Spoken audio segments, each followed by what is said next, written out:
السلام علیکم ورحمۃ اللہ وبرکاتہ۔ اعوذ باللہ من الشیطان الرجیم، بسم اللہ الرحمن الرحیم۔ الحمد للہ رب العالمین والعاقبۃ للمتقین ولا عدوان الا علی الظالمین، الصلاۃ والسلام علی اشرف الانبیاء والمرسلین وعلی آلہ وصحبہ اجمعین۔ سبحان اللہ وبحمدہ، سبحان اللہ العظیم، سبحان اللہ وبحمدہ عدد خلقہ ورضا نفسہ وزنة عرشہ ومداد کلماتہ۔ اللہم اہدنا وسددنا، اللہم فقہنا فی الدین۔ اے اللہ سبحانہ وتعالی ہمیں دین کی بہترین فقہ اور بہترین سمجھ عطا کیجیے۔ آج ہم انشاءاللہ تعالیٰ پڑھیں گے سورۃ البقرہ کی آیت نمبر 110 سے۔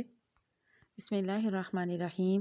وَأَقِیمُوا الصَّلَاةَ وَآتُوا الزَّکَاةَ، وَأَقِیمُوا اور قائم کرو، الصَّلَاةَ نماز کو، وَآتُوا الزَّکَاةَ اور زکوٰۃ کو ادا کرو، وَمَا تُقَدِّمُوا لِأَنفُسِکُم اور جو کچھ بھی تم آگے بھیجو گے اپنے نفسوں کے لیے، من خیرن بھلائی میں سے، نیکی میں سے، تجدوہ تم پالو گے اسے، عند اللہ اللہ کے پاس۔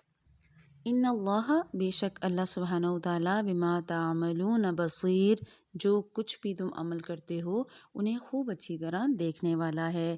وقالو اور انہوں نے کہا، لن يدخل الجنہ نہیں کوئی داخل ہوگا جنت میں، ہرگز کوئی جنت میں نہیں جائے گا، الا سوائے من کان ہودن جو کوئی ہوگا یہودی او نصارا یا نصرانی، تلک امانیہم یہ ان کی آرزویں ہیں، ان کی خواہشات ہیں، قل کہہ دیجئے، ہاتو برہانکم تم لے آؤ اپنی دلیل، ان کنتم صادقین اگر تم سچے ہو، بلا بلکہ من اسلم جس نے سونپ دیا، وجہہ اپنا چہرہ یا اپنا منہ، للہ اللہ سبحانہ وتعالیٰ کے لیے، وہو محسن اور وہ احسان کرنے والا ہو، نیکی کرنے والا ہو، فلاح تو اس کے لیے، اجرہ بہت زیادہ اجر ہے اس کا، عند ربہ اس کے رب کے نزدیک، ولا خوف علیہم ولا هم یحزنون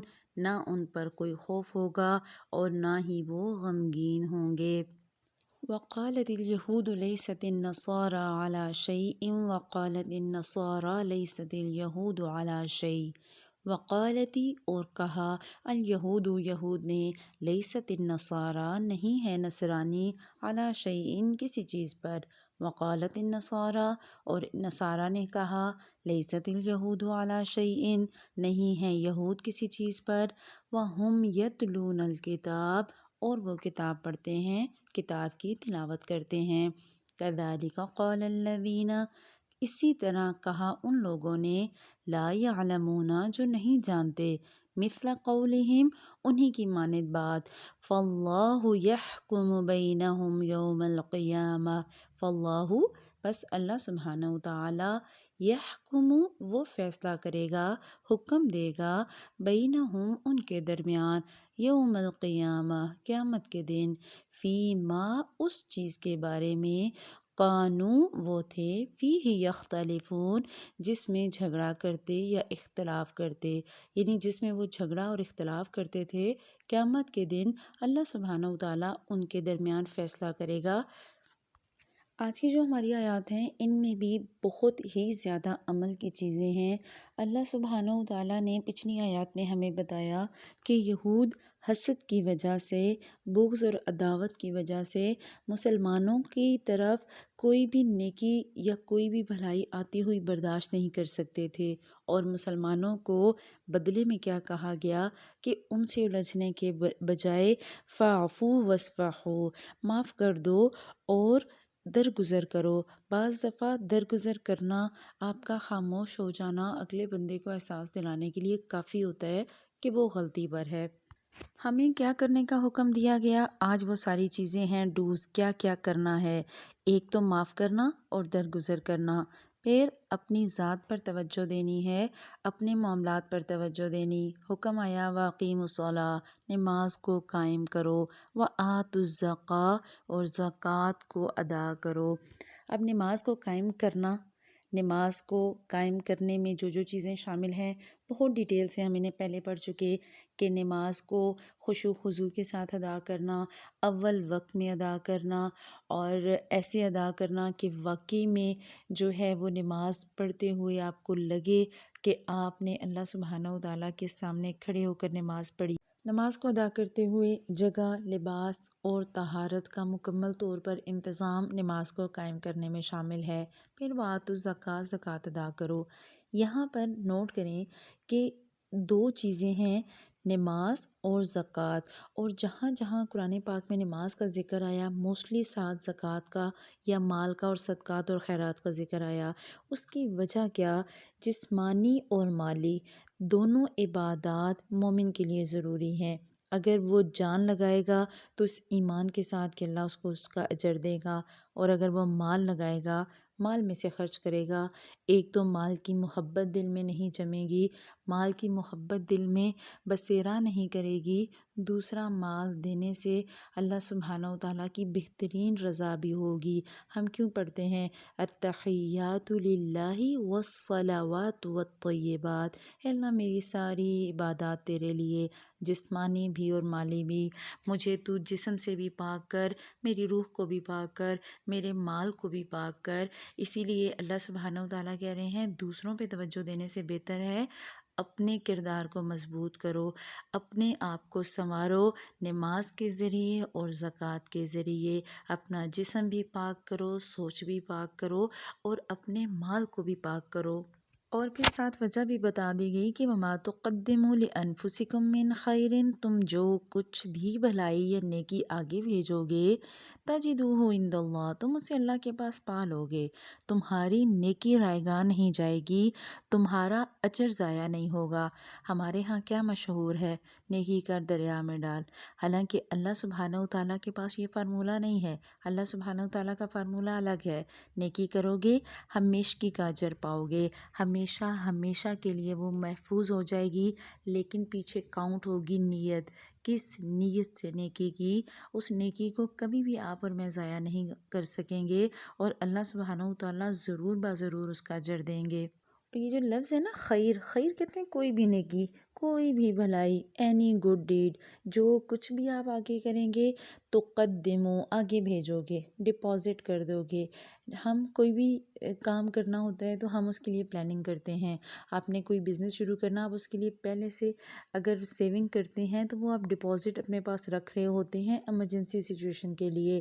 اللہ سبحانہ و تعالیٰ آپ کو اور مجھے موت کی آنے والی ایمرجنسی سے پہلے پریپیئر کرنا چاہ رہے ہیں کہ دیکھو موت کا نرخہ کسی بھی وقت آ سکتا ہے، لہٰذا اپنے لیے آگے ڈپازٹ بھیجو، آگے اپنے لیے کچھ نہ کچھ جمع کر لو، اتنی بھلائیاں اور نیکیاں کرو، اور تمہاری کی گئی نیکیاں کہیں نہیں جائیں گی، تمہیں وہ ہمیشہ اللہ سبحانہ و تعالیٰ کے پاس ملیں گی اگر تم نے خالصتاً اللہ سبحانہ و تعالیٰ کی رضا کے لیے کی ہوں گی۔ اب مسلمانوں کی دوبارہ تربیت ہو رہی ہے نا کہ یہود سے نہیں الجھنا، یہود سے الجھنے کے بجائے اپنے عمل کو، اپنے کردار کو بلند کرو، نماز پڑھو اور عبادت کرو، جسمانی بھی اور مالی بھی۔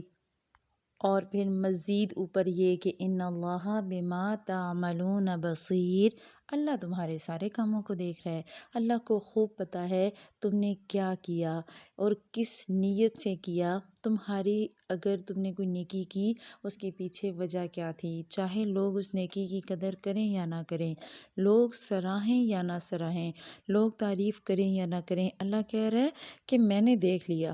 ان اللہ بما تعملون بصیر، اللہ تعالیٰ تو بالکل بہت اچھے طریقے سے دیکھنے والے ہیں۔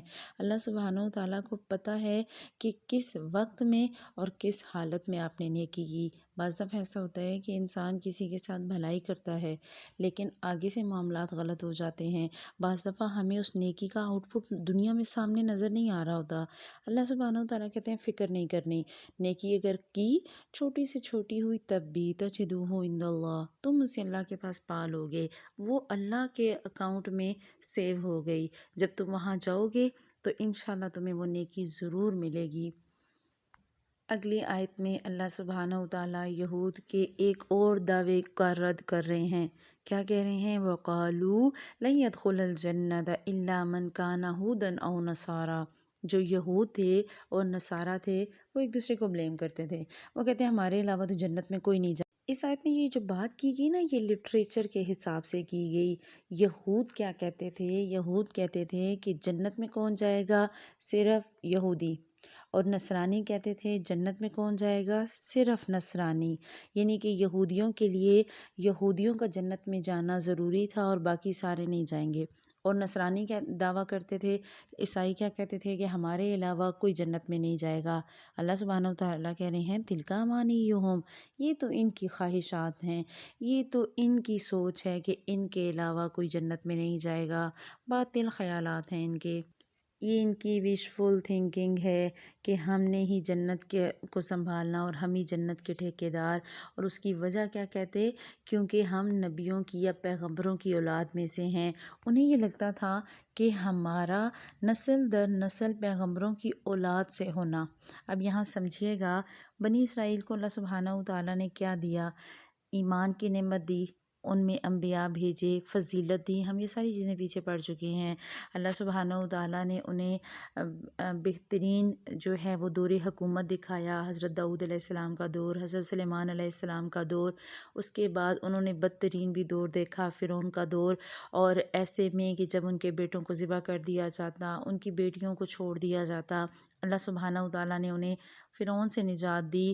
اللہ سبحانہ وتعالیٰ نے صحرائے سینا میں ان پر بادلوں کا سایہ کیا تاکہ وہ دھوپ سے اور گرمی سے بچ جائیں، کھانے کے لیے من و سلوہ اتارا، پینے کے لیے چشمے، 12 چشمے ہم پیچھے پڑ چکے نکالے۔ یہ ساری کی ساری نعمتیں دینے کے بعد ہونا تو یہ چاہیے تھا کہ یہود اس بات کی وجہ سے اور نصارہ اس بات کی وجہ سے کہ ہمارے درمیان پیغمبر آئے، نبی آئے، وہ قدر کرتے، بلکہ انہوں نے قدر نہیں کی، اور جو بیسک مقصد ان کو دیا گیا تھا انہوں نے اس مقصد کو ہی بھلا دیا، اور دماغ میں کیا آیا کہ جنت میں تو بس ہم ہی جائیں گے، جنت تو ہمارے لیے ہی بنی ہے۔ اللہ کہہ رہا ہے تِلْکَ أَمَانِیُّہُم، یہ تو ان کے باطل خیالات ہیں، یہ تو ہو ہی نہیں سکتا، ان کا یہ ذہن ہے کہ ان کے علاوہ کوئی جنت میں نہیں جائے گا۔ اللہ کہہ رہا ہے قُلْ هَاتُوا بُرْهَانَکُمْ، کہہ رہے ہیں اللہ تعالیٰ کہ کہہ دیجئے اے پیغمبر صلی اللہ علیہ وسلم، انہیں کہیے کہ لے آؤ کوئی دلیل، ان کنتم صادقین، اگر تم سچے ہو، اگر تورات میں کہیں لکھا ہے، انجیل میں کہیں لکھا ہے کہ تم نے ہی جنت میں جانا، تو لے آؤ دلیل۔ اور غور طلب ہے یہ لفظ امانیہم، ایسی خواہشات جو ایسی آرزویں ہوں، دل کی باتیں آپ نے اپنے طرف سے سمجھ لیں۔ ہوتے ہیں نا کہ اگر آپ کسی کو دعوت دیتے ہیں قرآن کی، آپ انہیں پڑھ کے سناتے ہیں قرآن میں یہ ہے، آپ انہیں حدیث سے ثابت کر کے دکھاتے ہیں، اور بعض دفعہ لوگ آپ کو کیا کہتے ہیں، نہیں میرا دل نہیں مانتا، اصل میں نا میرے اندر سے آواز آتی ہے کہ نہیں میں اسی میں تسلی پہ ہوں، بس میں جیسا کر رہی ہوں میں ٹھیک ہوں، میرے لیے یہی کافی ہے۔ یہ جو ہمارا فیصلہ ہوتا ہے نا کہ نہیں نہیں ٹھیک ہے ایسا ہی ہوگا، میرے خیال میں تو ایسا ہوگا، تو یہ تِلْکَ أَمَانِیُّہُم ہے، یہ ہماری خواہشات ہیں۔ یہ یہود اور نصارہ تو اس وقت کہتے تھے نا، آج ہمارا بھی یہی حال ہے، ہم بھی یہی سمجھتے ہیں کہ ہمارے علاوہ تو کسی نے جنت میں جانا ہی نہیں، جنت میں تو صرف ہم ہی جائیں گے، ہمارے علاوہ تو کوئی نہیں جنت میں جائے گا۔ ہمارا یہ خیال ہے کہ امت مسلمہ اور امت محمدیہ جنت کی حقدار ہے، حالانکہ جنتی لوگوں کی 120 صفیں ہوں گی، جن میں سے 80 صفیں مسلمانوں کی ہوں گی، یعنی امت محمدیہ کی، اور باقی جو 40 صفیں ہیں وہ دوسرے انبیاء کرام کی ہوں گی۔ لیکن جنت نہ تو یہودیوں کی ہے اور نہ ہی نصرانیوں کی اور نہ ہی مسلمانوں کی، جنت اللہ سبحانہ وتعالیٰ کی ہے، اور اللہ سبحانہ وتعالیٰ نے اس کے لیے ہمیں کرائٹیریا اگلی آیت میں دے دیا۔ ہم مسلمان یہ سمجھتے ہیں کہ اگر شراب پیو مسلمان بن کر تو بھی جنت میں جاؤ گے، کچھ نہیں ہوتا، اگر زنا کر لو گے مسلمان ہو کر تب بھی تم جنت میں جاؤ گے، یہ غلط ہے، یہ غلط سوچ ہے ہماری۔ ہمیں یہ لگتا ہے کہ شفاعت ہوگی، شفاعت پہ ہمارا یقین ہے، شفاعت ہمیں نصیب ہوگی، لیکن اس صورت میں جب ہم شفاعت کے قابل ہوں گے، اللہ سبحانہ وتعالیٰ کے اذن سے۔ آیت الکرسی میں کیا پڑھتے ہیں ہم، من ذا الذی یشفع عندہ الا بإذنہ، کون ہے جو اللہ سبحانہ و تعالیٰ کے سامنے کسی کی سفارش کرے، کسی کی شفاعت کرے مگر اللہ کے اذن کے ساتھ؟ جس کے لیے اللہ سبحانہ و تعالیٰ چاہیں گے اس کے لیے شفاعت کی جائے گی، اس کے علاوہ شفاعت نہیں ملے گی آپ کو۔ مجھے اور آپ کو اس بات کو سمجھنا ہے کہ ہمارے عمل ہی ہمیں شفاعت تک لے کر جا سکتے ہیں۔ ہماری اللہ سبحانہ و تعالیٰ سے اور ان کے پیارے حبیب صلی اللہ علیہ وسلم سے سچی محبت، اطاعت، فرما برداری ہی اس شفاعت کا حقدار بنا سکتی ہے۔ آپ کو ان تمام رولز اور ریگولیشنز کو فالو کرنا ہے جو اللہ سبحانہ و تعالیٰ نے معیار ہمارے لیے دیا، جو کرائٹیریا اللہ سبحانہ و تعالیٰ نے دیا، اسی میں فال کر کے ہم اس لیول تک پہنچ سکتے ہیں کہ ہمیں شفاعت نصیب ہو۔ اب کرائٹیریا اگلی آیت میں دے دیا گیا، بلا کیوں نہیں، من اسلم وجہہ للہ، جس نے اپنا آپ اللہ کے سامنے جھکا دیا، اپنے چہرے کو اللہ کے آگے جھکا دیا، اللہ سبحانہ و تعالیٰ کے حکم کے آگے سر تسلیم خم کیا، تو پھر کیا، کیسے کیا یہ بھی بتا دیا گیا، وَهُوَ مُحْسِنٌ، اور اس نے احسان کے درجے پر ایسا کیا، اس نے ایسے کیا کہ جو بہترین انداز تھا، جو حسن کے ساتھ اس نے کیا۔ یہ جو محسن ہے نا، اس کا روٹ ورڈ ہے حاسین نون، حسن، یعنی کہ بہترین درجے سے، بہترین طریقے سے عمل کیا۔ یہاں اللہ سبحانہ و تعالیٰ نے جنت کا معیار بتا دیا۔ اگر کوئی شخص اپنا آپ اللہ کے حوالے کرے گا تو پھر ہی اسے جنت ملے گی۔ اور اپنا آپ اللہ کے حوالے کیا کرنا کیسے ہوتا ہے؟ ایک تو یہ کہ اپنی سوچ، اپنے خیالات، اپنی خواہشات سب کچھ اللہ کے حوالے کر دے، اپنی پسند اور اپنی ناپسند سب اللہ کے تابع فرمان کرے، اور یہ سب کچھ خوشی سے، رضا سے کرے، اپنی مرضی سے اور دل کی خوشی سے کرے، تبھی قابل قبول ہے۔ اللہ کے نبی صلی اللہ علیہ وسلم کی حدیث کا مفہوم آتا ہے، حضرت ابو سعید خدری سے مروی ہے، وہ کہتے ہیں کہ اللہ کے نبی صلی اللہ علیہ وسلم نے فرمایا، جب کوئی شخص ایمان لائے اور ٹھیک طریقے سے ایمان لائے تو اس کی سابقہ برائیاں دور کر دی جاتی ہیں، اور اس کے بعد جو حساب شروع ہوگا وہ یوں ہوگا کہ ہر نیکی کے عوض 10 سے 700 تک نیکیاں، بلکہ اس سے بھی زیادہ، اور ہر برائی کے عوض ویسی ہی ایک برائی لکھی جائے گی۔ تو اب اپنے پاس اپنے نوٹس میں لکھیں کہ محسن کون ہے، احسان کے درجے پر نیکی کون کرتا ہے۔ اللہ کہہ رہا ہے نا، جو اللہ کے لیے جھکے، اللہ کے لیے اپنے چہرے کو جھکائے اور احسان کے ساتھ، وَهُوَ مُحْسِنٌ، اور وہ احسان کرنے والا ہو۔ تو احسان کیا ہوتا ہے؟ اللہ کے نبی صلی اللہ علیہ وسلم کی ایک جبرائیل امین سے حدیث ملتی ہے، جس میں جبرائیل امین اللہ کے نبی صلی اللہ علیہ وسلم کے پاس آئے اور انہوں نے پوچھا کہ احسان کیا ہے؟ تو اللہ کے نبی صلی اللہ علیہ وسلم نے جواب دیا، ان تعبد اللہ، کہ تم ایسے اللہ کی عبادت کرو کأنک تراہ، گویا کہ تم اسے دیکھ رہے ہو، فإن لم تکن، اور اگر نہیں ہو تم تراہ، اسے دیکھ رہے، فإنہ یراک، تو وہ تمہیں دیکھ رہا ہے، یعنی کہ تمہارا دھیان اس بات پر ہو، تمہیں نماز پڑھتے ہوئے ایسا لگے کہ تم اللہ کو دیکھ رہے ہو، لیکن اگر تمہیں ایسا محسوس نہ ہو تو یہ یاد رکھو نماز میں کہ وہ تمہیں دیکھ رہا ہے، تو یہ احسان ہے۔ اطاعت کا پہلا درجہ کیا ہوتا ہے کہ انسان اللہ سبحانہ و تعالیٰ کو اپنا خالق اور مالک سمجھے، پھر وہ مومن ہو، اللہ پر ایمان لائے، وہ کرے جو اللہ چاہتے ہیں، اس کی رضا اللہ کی رضا ہو، وہ اللہ کی مرضی کے مطابق زندگی گزارے، اس کی نیکیاں زیادہ ہوں یا کم، جتنی بھی ہوں خوبصورت ہوں، احسن ہو۔ کیوں حدیث میں مفہوم آتا ہے کہ جو عمل تم کرو تو مستقل مزاجی سے کرو، چاہے وہ تھوڑا ہی کیوں نہ ہو۔ اگر آپ نے ایک عادت اپنا لی تو اسے مستقل مزاجی کے ساتھ کریں۔ اللہ کو محسن پسند ہے جو عبادات کو خوبصورت بنائیں اور عبادات خوبصورت طریقے سے کریں۔ ایسا ہوتا ہے نا کہ جب ہم تعریف کی خواہش رکھتے ہیں کہ کوئی ہماری تعریف کرے تو ہم اس کام کو بہت اچھے طریقے سے کرتے ہیں۔ فرض کریں گھر میں گیسٹ آنے ہیں، آپ نے کھانا بنانا ہے، آپ بہت اچھے طریقے سے بہترین ڈیکوریشن کے ساتھ ڈشز سجاتی ہیں، کس لیے؟ کہ دیکھنے والا خوش ہو۔ اللہ سبحانہ و تعالیٰ کے لیے جو عبادت کی جاتی ہے اس میں بھی اللہ کو حسن مطلوب ہے، اور حسن ایسا کہ واقعی میں لگے کہ آپ نے اچھا کام کیا. آپ اکیلے ہیں یا آپ محفل میں ہیں، آپ اللہ سے ویسے ہی ڈریں. آپ کی خلوت اور آپ کی جلوت دونوں میں آپ کے اعمال ایک ہی جیسے ہوں. اور پھر یہ احسان صرف اللہ سبحانہ و تعالیٰ کی ذات کے ساتھ محدود نہیں ہوتا. ایمان والا مومن اللہ سبحانہ و تعالیٰ کے ساتھ تو احسان کے معاملات رکھتا ہی ہے، اپنے اخلاقیات میں بھی وہ احسان کرنے والا ہوتا ہے. اپنے والدین کے ساتھ احسان، یتیموں کے ساتھ، مساکین کے ساتھ، رشتہ داروں کے ساتھ احسان کرتا ہے اور حسن سلوک کرتا ہے. کوئی مجبوری میں آپ کے پاس آیا، آپ نے اس کی ہیلپ کر دی، آپ نے کسی کے راز پہ پردہ ڈال دیا، تو یہ سب کچھ احسان میں ہے. عبادات میں بھی، اخلاقیات میں بھی، لوگوں کے ساتھ بھی اچھا پیش آئیں، لوگوں کے ساتھ بھی معاملات کو اچھے درجے اور بہترین درجے پر رکھیں، یہ احسان ہے.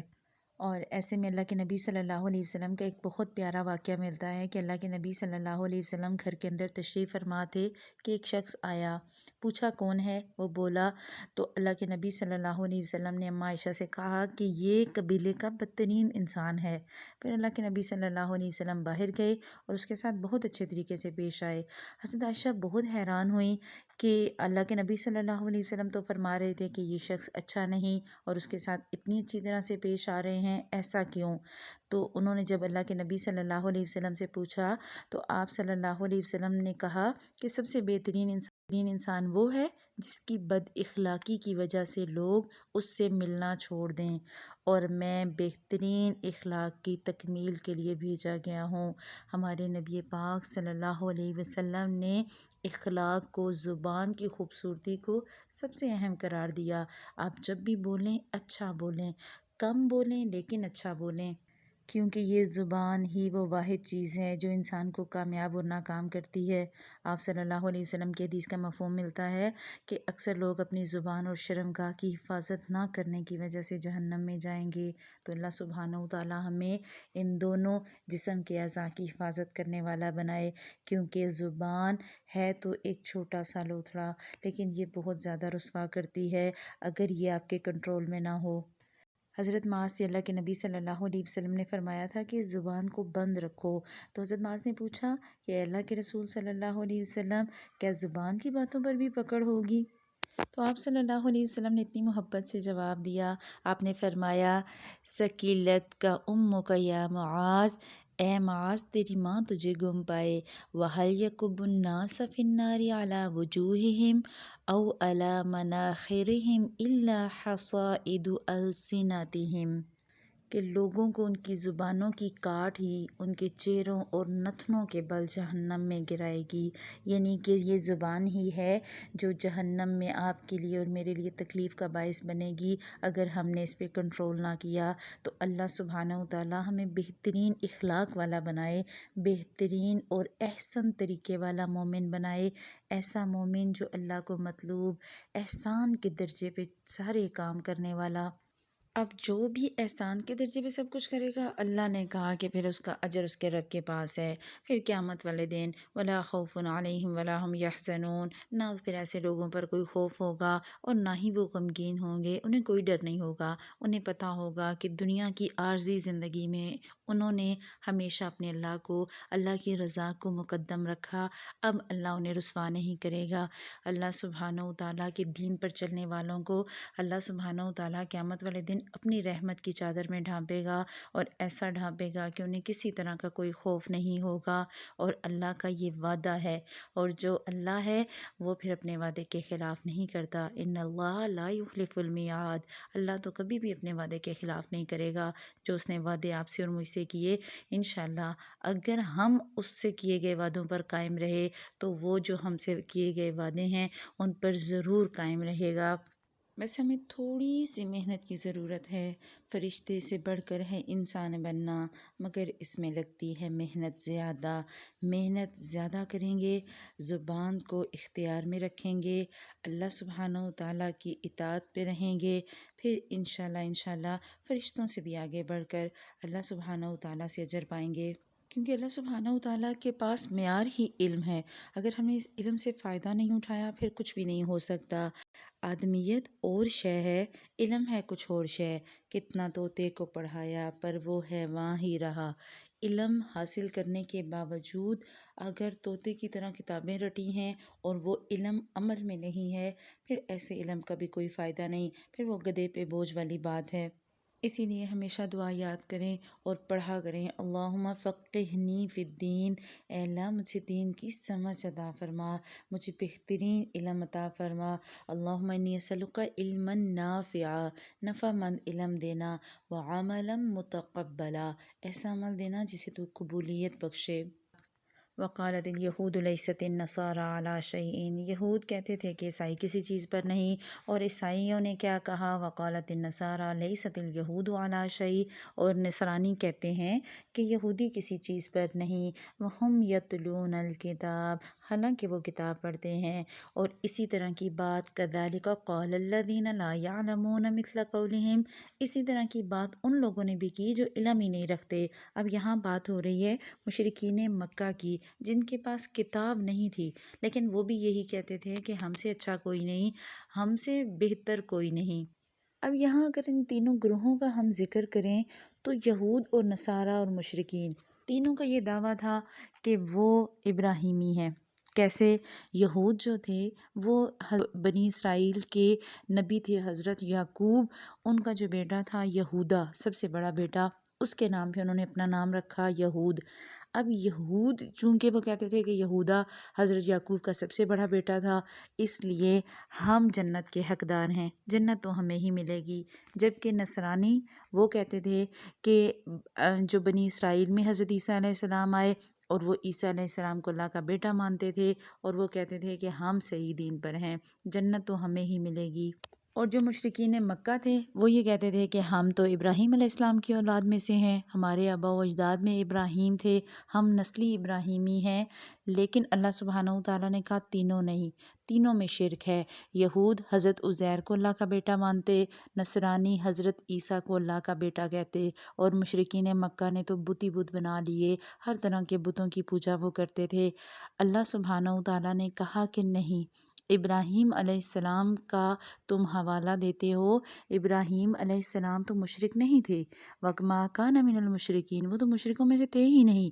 وہ کیا تھے؟ حنیفم مسلمہ، وہ تو یکسو مسلمان تھے. یہاں اللہ سبحانہ و تعالیٰ ان تینوں گروہوں کے باطل نظریات کی تردید کر رہے ہیں. یہود کہتے تھے ہمارے پاس تو سالہ سال سے نبی آتے رہے، ہزاروں نبی آئے، ہم اللہ کے چہیتے ہیں اور ہمارے پاس کتاب ہے. اور نصارہ کہتے کہ اللہ نے اپنا اکلوتا بیٹا ہمارے پاس بھیجا ہے، اس لیے بخشش تو ہماری ہوگی. جبکہ مشرکین مکہ کا دعویٰ اپنی جگہ بڑا سٹرونگ، وہ کہتے ہیں کہ خانہ کعبہ کے متولی ہیں ہم، خانہ کعبہ کی چابیاں ہمارے پاس، خانہ کعبہ کی دیکھ بھال ہم کرتے ہیں، حاجیوں کی خدمت ہم کرتے ہیں. اس کا مطلب یہ ہے کہ ہم جو ہے وہ جنت میں جائیں گے اور جنت ہمارے لیے ہے، حالانکہ ان کے پاس کتاب بھی نہیں. اللہ کہہ رہا ہے تینوں گروہوں جن کا ذکر کیا گیا یہاں، تینوں نے اپنی اپنی خوش فہمیاں پال رکھی ہیں. تلک امانیہم، یہ تو انہی کی خواہشات ہیں. اللہ نے ایسا کوئی بھی فیصلہ نہیں دیا، اللہ نے ایسا کچھ نہیں کہا. اب دیکھیں کہ یہود و نصارہ کے پاس کتاب بھی تھی، لیکن اس کے باوجود بھی وہ دین پر چونکہ جمے نہیں، انہوں نے اپنی تعلیمات کو بھلا دیا. آج بھی یہود و نصارہ ہی کی کتاب کو فالو کرتے ہیں. شروع کے جو کچھ باب ہیں انہیں یہود پڑھتے ہیں، جسے اولڈ وہ ٹیسٹامنٹ کا نام دیتے ہیں، بائبل کا ہیبرو ورژن. اور اسی طرح جو عیسائی ہیں وہ باقی آدھی جو بائبل ہے، جو اس کا آخری پورشن ہے، اسے پڑھتے ہیں اور اسے وہ نیو ٹیسٹامنٹ کہتے ہیں، نیا عہد نامہ. آج اللہ سبحانہ و تعالیٰ نے اکٹھی کر کے ایک ہی کتاب دے دی، قرآن پاک. اسی وجہ سے اللہ سبحانہ و تعالیٰ نے کہا کہ نہ یہود، نہ نصارہ، نہ ہی کوئی اور. کون؟ جو من اسلم وجہہ للہ، جو اپنا چہرہ اللہ کو دے، جو اپنے آپ کو اللہ کے تابع فرمان کرے، آج وہی کامیاب ہوگا. اب بات کرتے ہیں ذرا اپنے جو ہمارے پاکستان میں، ہمارے اس ایریا میں جو فرقہ واریت ہے اس پہ تھوڑی سی. آج ہمارے ہاں بہت دکھ کے ساتھ ہمارے ہر فرقے کے دعوے دار اپنے آپ کو جنت کا دعوے دار کہتے ہیں۔ ہم ممبر پہ کھڑے ہو کے دوسروں پہ کافر کے فتوے لگاتے ہیں، ہم ممبر پہ کھڑے ہو کے دوسروں کو مشرک اور کافر کہہ دیتے ہیں، اور باقاعدہ یہ بات کہتے ہیں کہ جنتی تو ہم ہی ہیں۔ اس کا مطلب ہے کہ آپ دوسروں کو کافر یا جہنمی کہہ رہے ہیں۔ اللہ سبحانہ و تعالیٰ نے یہ مثال جو بنی اسرائیل کی دی، یہود کی دی، نصارہ کی دی، مشرکین کی دی، آپ کو اور مجھے بتانے کے لیے کہ فرقہ واریت میں نہیں پڑھنا۔ ہم نے ایک دوسرے کو یہ نہیں کہنا کہ کون ٹھیک اور کون غلط، ہم نے فالو کرنا ہے اللہ کو، اللہ سبحانہ و تعالیٰ کی بھیجی گئی کتاب کو، اللہ کے نبی صلی اللہ علیہ وسلم کی تعلیمات کو۔ جو ایسا کرے گا وہی جنت تک پہنچے گا۔ منہ سے زبانی کہنا کہ جنت ہمیں ملے گی اور جنت میں ہم جائیں گے، تو یہ منہ سے زبانی کلامی باتوں سے جنت نہیں ملنے والی۔ جنت ملے گی پریکٹیکلی کچھ کرنے سے، عمل میں ڈھلنے سے، اپنے آپ کو اللہ کے تابع فرمان کرنے سے۔ اللہ سبحانہ و تعالیٰ کہہ رہے ہیں کہ فَاللَّهُ يَحْكُمُ بَيْنَهُمْ يَوْمَ الْقِيَامَةِ، قیامت کے دن اللہ فیصلہ کرے گا ان کے درمیان، فِيمَا كَانُوا فِيهِ يَخْتَلِفُونَ، اس چیز کے بارے میں جس میں وہ اختلاف کرتے تھے۔ اب اس آیت میں قیامت کے دن فیصلہ کرنے سے کیا مراد ہے؟ یہاں مطلب یہ نہیں ہے کہ جو ہے وہ اللہ تعالیٰ قیامت والے دن بتائیں گے کہ یہود ٹھیک تھے یا نصارہ ٹھیک تھے یا مسلمان ٹھیک نہیں۔ اگر ایسا ہونا ہو تو پھر تو نبیوں کا اور کتابوں کے آنے کا مقصد ہی ختم۔ قیامت والے دن اللہ سبحانہ و تعالیٰ فیصلہ یہ کریں گے کہ جزا کس کو ملے گی اور سزا کس کو۔ جزا سزا کا فیصلہ ہوگا۔ اگر تو صرف صحیح غلط کا فیصلہ ہو کہ مسلمان صحیح یا کافر صحیح، تو پھر تو مقصد ہی ختم۔ اللہ سبحانہ و تعالیٰ نے آخری کتاب بھیج دی، قرآن پاک آنے کے بعد، آخری نبی کے آنے کے بعد اللہ سبحانہ و تعالیٰ نے قرآن پاک میں بتا دیا صحیح راستہ کون سا، غلط راستہ کون سا۔ اور صرف کتابوں کے ذریعے راستہ نہیں بتایا، الہام بھی کیا۔ فَأَلْهَمَهَا فُجُورَهَا وَتَقْوَاهَا، اللہ سبحانہ و تعالیٰ نے دل میں بھی نیکی، تقوی اور صحیح غلط کا اثر ڈال دیا۔ سکس سینس آپ کی ویسے ہی آپ کو بتا دیتی ہے یہ غلط ہے، اور ہر وہ چیز جو آپ چھپ کر کرتے ہیں وہ گناہ میں شامل، اور وہ ساری کی ساری چیزیں انسان کو پتہ ہوتی ہیں کہ میں غلط کر رہی ہوں، میں غلط کر رہا ہوں، لیکن ہم اپنے نفس کی تسلی کے لیے کرتے جاتے ہیں اور توجہ نہیں دیتے اس پہ۔ شروع میں سورہ فاتحہ میں ہم پڑھ آئے ہیں اہدنا الصراط المستقیم صراط الذین انعمت علیہم غیر المغضوب علیہم ولا الضالین۔ مغضوب اور ضالین لوگوں کا راستہ صحیح راستہ نہیں ہے، صراط مستقیم ہی ٹھیک راستہ ہے۔ جب اللہ نے قرآن میں بتا دیا، اب کوئی مانے تو ٹھیک، اور اگر کوئی نہیں مانتا تو اس کی مرضی۔ یہاں یہ نہیں کہا جا رہا کہ قیامت والے دن پتہ لگے گا کہ کون ٹھیک اور کون غلط، بلکہ اللہ سبحانہ و تعالیٰ کا نا ایک دھمکی والا سٹائل ہے کہ قیامت والے دن لگ پتہ جائے گا۔ جیسے ہم کہتے ہیں نا کہ ہاں کر کے یہ کام دیکھ لو، کر کے دیکھو گے تو لگ پتہ جائے گا، تو یہ وہ لگ پتہ جانا ہے کہ قیامت کے دن پتہ لگے گا۔ اور اگر قیامت کے دن کسی کو پتہ لگے کہ وہ غلط تھا تو اس دن پتہ لگنے کا کیا فائدہ؟ کوئی اس کا پتہ لگنا قیامت والے دن فائدہ مند نہیں ہوگا۔ جیسے نا یہود و نصارہ سمجھتے تھے کہ ہم ٹھیک، آج ہم بھی یہی سمجھتے ہیں ہم ٹھیک ہیں، ہمارے بڑے ٹھیک، ہماری نانیاں دادیاں ٹھیک۔ آپ دیکھیں ہمارے اللہ سبحانہ و تعالیٰ نے کہا نا وَهُمْ يَتْلُونَ الْكِتَابَ، اور تم تو کتاب پڑھتے تھے۔ کتاب پڑھنا آپ نے اور میں نے، اگر ہم پیچھے چلے جائیں تھوڑا سا پچھلے دور کو ہم دیکھیں تو ہمارے جو والدین تھے یا ہمارے والدین کے والدین، انہوں نے بھی قرآن پاک پڑھا، لیکن صرف ناظرہ، اور شاید ناظرہ بھی غلطیوں سے بھرا ہوا۔ ابھی یہ جو دور ہے، جس دور میں آج آپ اور میں زندہ ہیں، یہ الحمدللہ اسلام کا بہترین دور، بہترین علم کا دور ہے، اور آج کی نسل تعلیم کی وجہ سے بہترین نسل ہے۔ آج آپ دیکھیں کہ زمانہ قریب میں ہمیں جو ہمارے رشتہ دار ملتے ہیں یا ہماری بزرگ آنٹیاں ملتی ہیں، نانیاں دادیاں ملتی ہیں، انہوں نے علم کا وہ لیول نہیں دیکھا جو آج آپ اور میں دیکھ رہے ہیں۔ انہوں نے قرآن پاک بہت پڑھے ہوں گے، لیکن جس طرح سے ہم قرآن کو سمجھنے کی کوشش کر رہے ہیں ایسا انہوں نے نہیں سمجھا۔ آپ تھوڑا سا پچھلے دور میں جائیں، آپ دیکھیں آج بھی جو گاؤں کے ایریاز ہیں وہاں پردہ نہیں ہے، وہاں پر اس چیز کا کوئی احساس نہیں ہے کہ کوئی جیسے چل رہا ہے چلتا جائے، کیونکہ علم نہیں ہے۔ فرمائے۔ آج ہم علم کے بہترین دور سے گزر رہے اور اس کی وجہ دنیا کی تعلیم۔ ہمیں دنیا کی تعلیم نے یہ شعور دیا کہ ہم قرآن کو بھی سیکھیں، تجوید سے سیکھیں، ترجمے اور تفسیر سے سیکھیں، اور یہ ہے قرآن کا پڑھنا۔ اگر ہم قرآن کو پڑھیں گے اور بہترین طریقے سے پڑھیں گے تبھی ہم اس مقام پہ پہنچیں گے جہاں نہ خوف ہوگا اور نہ غم ہوگا، اور پھر اللہ سبحانہ و تعالیٰ ہی بہترین سہارا ثابت ہوں گے۔ پھر آپ اور میں دھڑلے سے کہہ سکتے ہیں کہ اگر ہم دین اسلام پہ چلیں گے ولا خوف علیہم ولا هم یحزنون، پھر ہم انشاءاللہ اس کیٹیگری میں آئیں گے۔ تو اللہ سبحانہ و تعالی ہمیں بہترین طریقے سے اس کلام کو پڑھنے اور سیکھنے والا بنائے، ہمیں ایسا بنائے کہ اللہ سبحانہ و تعالی ہمارے دل سے ہر طرح کا غل نکال دے، ہمارے دلوں کو اسلام پہ ثابت قدم رکھے۔ اللہ سبحانہ و تعالی ہمارے لیے اسلام پہ چلنا آسان کرے، ہماری غلطیاں، کوتاہیاں اور ہمارا گناہوں میں اسراف معاف فرمائے۔ اللہ سبحانہ و تعالی ہمیں جب تک زندہ رکھے بہترین طریقے سے زندہ رکھے۔ اللہم اغفر للمسلمین والمسلمات والمؤمنین والمؤمنات الاحیاء منہم والاموات ربنا اغفر لنا ذنوبنا واسرافنا فی امرنا وثبت اقدامنا وانصرنا علی القوم الکافرین۔